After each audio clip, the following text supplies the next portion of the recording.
KS Lakshmanarao peoples ఛానల్కి స్వాగతం.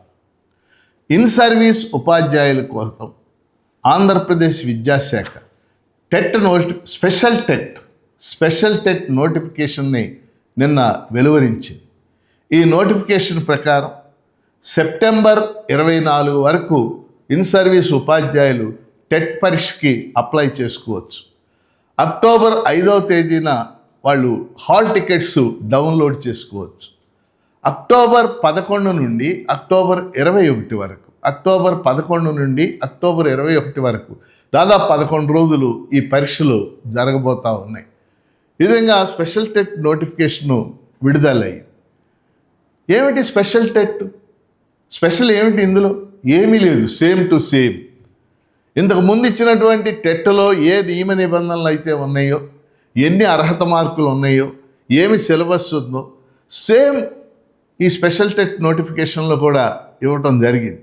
దాంతో రాత్రి నుండి, అంటే ఈ నోటిఫికేషన్ వచ్చిన దగ్గర నుండి ఇన్ సర్వీస్ ఉపాధ్యాయులు తీవ్రమైనటువంటి అసంతృప్తిని ప్రకటిస్తూ ఉన్నారు, తీవ్రమైనటువంటి ఆగ్రహాన్ని వెళ్ళగక్కుతూ ఉన్నారు.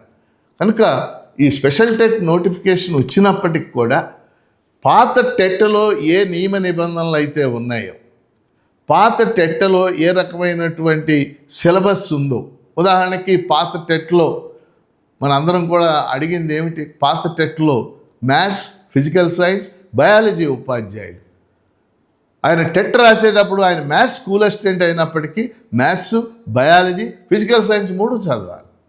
బయాలజీ ఉపాధ్యాయుడు అయినప్పటికీ ఆయన బయాలజీ, మ్యాథ్స్, ఫిజికల్ సైన్స్ 3 చదవాలి.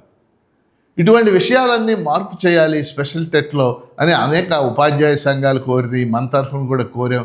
అయినప్పటికీ ఈ నోటిఫికేషను సేమ్ టు సేమ్ ఇవ్వటం అనేది సరైనటువంటి పద్ధతి కాదు. ఏదేమైనా ఈ నోటిఫికేషన్కి సంబంధించి ప్రభుత్వం మరోసారి రీథింకింగ్ చేయాలి, మార్పులు చేయడానికి ప్రయత్నం చేయాలని చెప్పేసి కోరుతూ KS Lakshmanarao people's channel subscribe చేయండి, ప్రోత్సహించండి.